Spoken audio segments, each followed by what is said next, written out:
এই সিনটা ফাটাফাটি। হ্যাঁ খুব ভালো। কি ব্যাপার, তোরা এখনো শুতে আসনি? আমরা অ্যাকশন মুভি দেখছি দাদা। হিরো মাইরা ফাটায় দিছে। আরগো রাস্তা রাখতেছে না।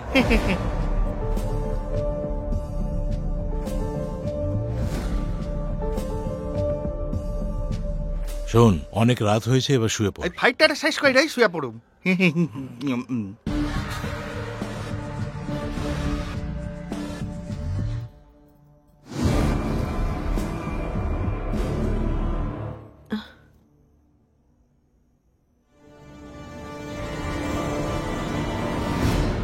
ভিকি, এত রাতে কি করছিস? আমি জল খেতে এসেছিলাম বৌদি।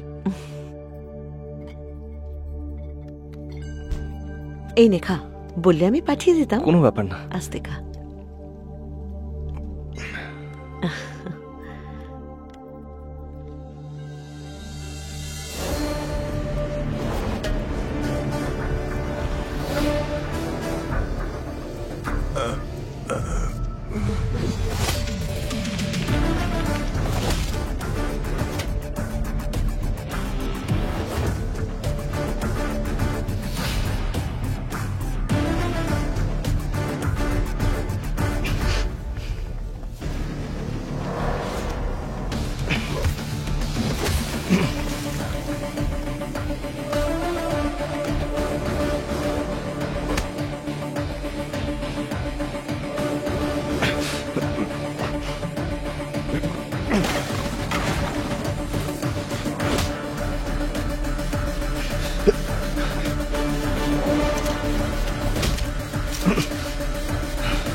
ভিকি, ভিকি, কি হয়েছে? কে এসেছিল? কিছু হয়েছে এখানে? হ্যাঁ, আরে চিন্তা করো না বৌমা, আজকাল এখানে খুব চুরি হচ্ছে। আমাদের বাড়িতেও চুরি করতে এসেছিল হয়তো, কিন্তু ভিকিকে দেখেই পালিয়েছে ওরা। এতদিন তো আসেনি, এখন কেন এলো? ভুল কইরা আপনারে বড়লোক ভাবছে হয়তো, তাই জ্যাকপট লাগাতে আইছে। এসব বাদ দাও। যাক বাবা, ও ঠিক আছে। ভিকি, তোর কোনো চোট লাগেনি? না দাদা, আমার কিছু হয়নি। চলো চলো, সব ঠিক আছে। চলো চলো, সব ভেতরে চলো। চলো ঘুমাবে, চলো চলো চলো। চলো গিয়ে চলো শুই। চলো, এসো এসো, কইলো তুমি যেন এসো। সবার লগে ছবি নিয়ে। তুইও চল।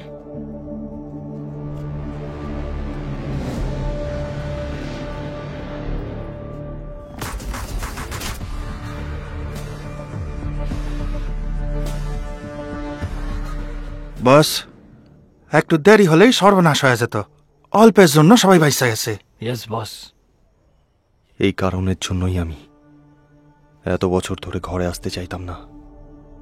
আমি চাই না এরা কোনো বিপদের মুখে পড়ুক। সাবধান হতে হইব বস। খুব সাবধানে থাকতে হইব। কালকেই এনকোয়ারি শুরু করতে হবে। আমার কোন সূত্র এই কাজ করছে আর কি করে জানলো আমি এখানে আছি, আমার প্রত্যেকটা ডিটেলস চাই, বুঝেছিস? ওকে বস। এটা নিশ্চয়ই ওই জিকেরই কাজ। এখন মনে হচ্ছে ভিকি বাইরে ছিল, ভালোই ছিল।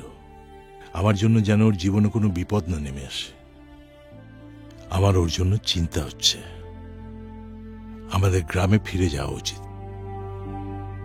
এই হঠাৎ করে গ্রামে চলে গেলে খোকা যদি জিজ্ঞেস করে তাহলে কি জবাব দিবি?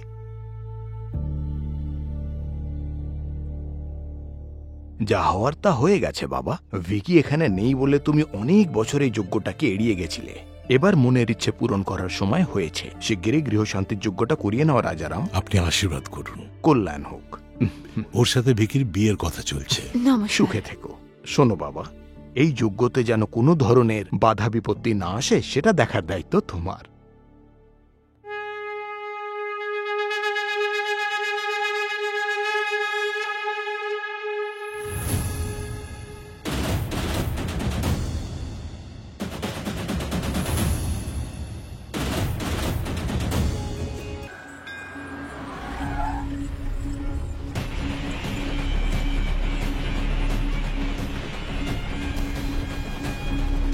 বস, এই শোন, এইদিকে আছে। এই তো বস আচ্ছা ঠিক আছে, পরে কথা বলছি। হ্যাঁ বস বস, সেদিন যে গুন্ডাগুলো আইছিল ওরা আপনারে মারতে নয়, তাহলে আপনার দাদারে।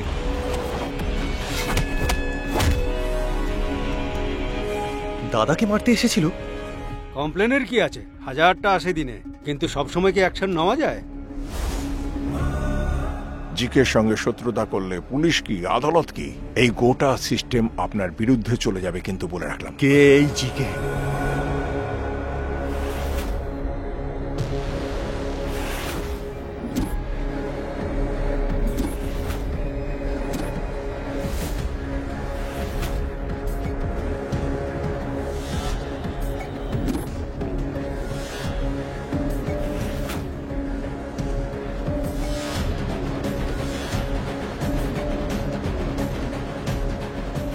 যে বড় ব্যবসায়ী আছে না পালবাবু, তার জামাই এজিকে। সেই পাল বাবু। রাজা রাম, যত খুশি পুজো কর, নিজের ভাগ্যটা বদলাতে পারবি না।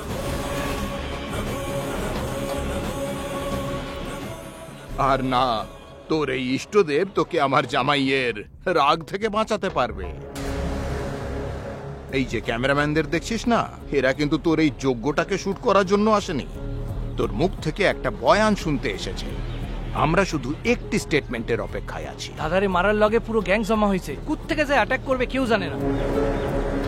যদি তুই একবারও পাল্টি মেরেছিস, তাহলে তোর মৃত্যু যে কোন দিক থেকে আসবে সেটা আমিও জানি না, আর সেই মৃত্যু কতটা ভয়ঙ্কর হবে সেটা কেউই জানে না। যজ্ঞ সম্পূর্ণ হওয়ার পর পঞ্চভূত স্বয়ং নেমে আসবেন আর আমাকে সব বিপদ থেকে রক্ষা করবেন।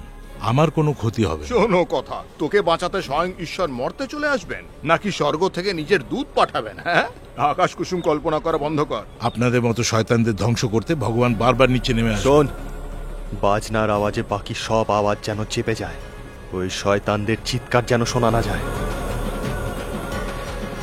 আজ ঢাল হয়ে আমি আমার পরিবারের রক্ষা করব। আমাকে রক্ষা করবেন প্রভু নরসিংহ নিজে। প্রয়োজনে বিভিন্ন রূপে উনি এসে পাপীদের ধ্বংস করবেন।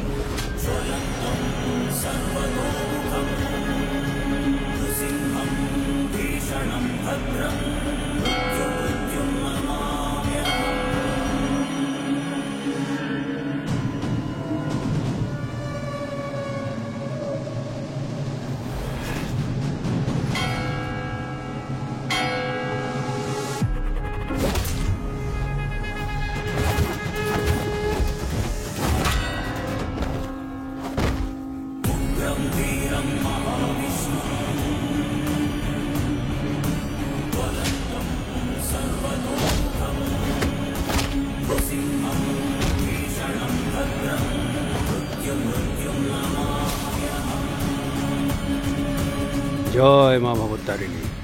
বস, দাদা তো সেফ আছেন, কিন্তু বৌদিরে খুঁজে পাই নাই। এই জাহ্নবী, ভালো করে মেশাও।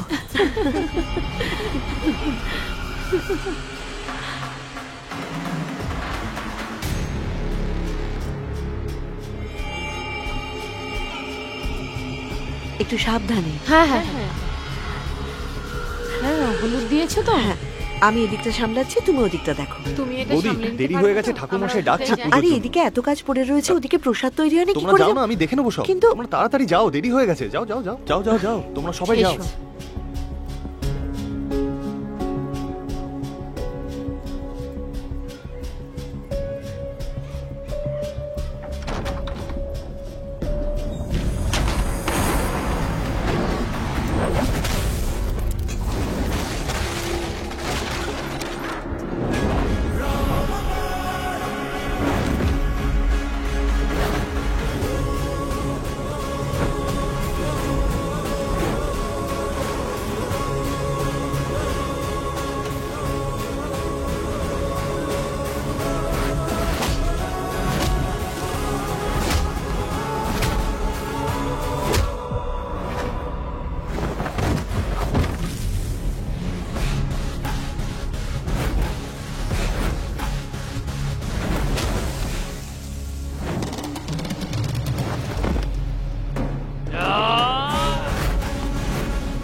তোর বাকি সঙ্গীরা কোথায় বল?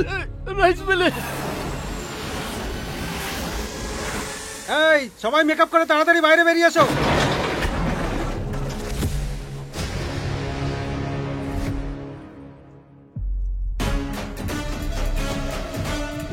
এই ছাড়বি না ওকে।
তুই তো ব্রাদার অফ রাজা রাম। রামের ভাই ছিলেন লক্ষণ আর হনুমান পরম ভক্ত, আর ওনাদের পরম ভক্ত হলাম আমি।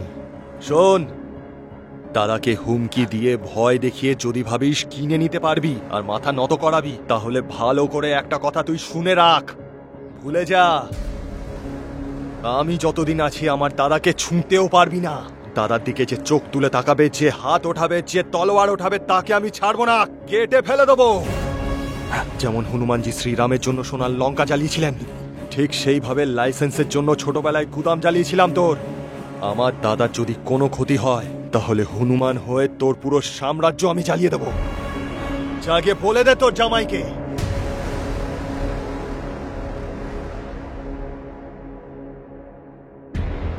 এই শোন, তুই কখনো 440 ভোল্টের ডেঞ্জার বোর্ড দেখেছিস? ওয়ার্নিং পড়ার পরও কেউ যদি ওটাতে হাত লাগায়, তাহলে সে জ্বলে পুড়ে ছাড়খাড় হয়ে যায়। সেই কারেন্টই হলো এই ভিকি।